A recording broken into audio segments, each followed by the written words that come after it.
దుర్యోధనుడు, దుశ్శాసనుడు, గాంధారరాజు శకుని, కంసుడు, రావణాసురుడు, హిరణ్యకశిపులను మించిన దండన ఇప్పుడు నీకు లభించనుంది.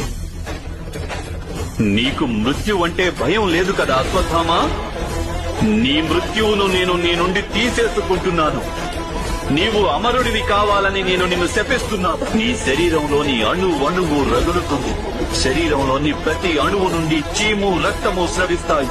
నిన్ను సమీపించే సాహసం ఎవరూ చెయ్యరు అశ్వత్థామ. ఏకాకివై కాలాంతం వరకు పృథ్వీలోని కొండల్లో, కోనల్లో అలమటిస్తూ ఉంటావు. ప్రతి క్షణము మృత్యువుకై పరితపిస్తుంటావు. అయినప్పటికీ నీకు మృత్యు అనేది ప్రాప్తించదు. అజ్ఞానంతో జీవిస్తావు, అంధకారంలో జీవిస్తావు. ఈ సమాజమంతా నిన్ను వెలివేస్తూ ఉంటుంది. అయినప్పటికీ నీవు జీవించే ఉంటావు అశ్వత్థామ. నీవు జీవించే ఉంటావు.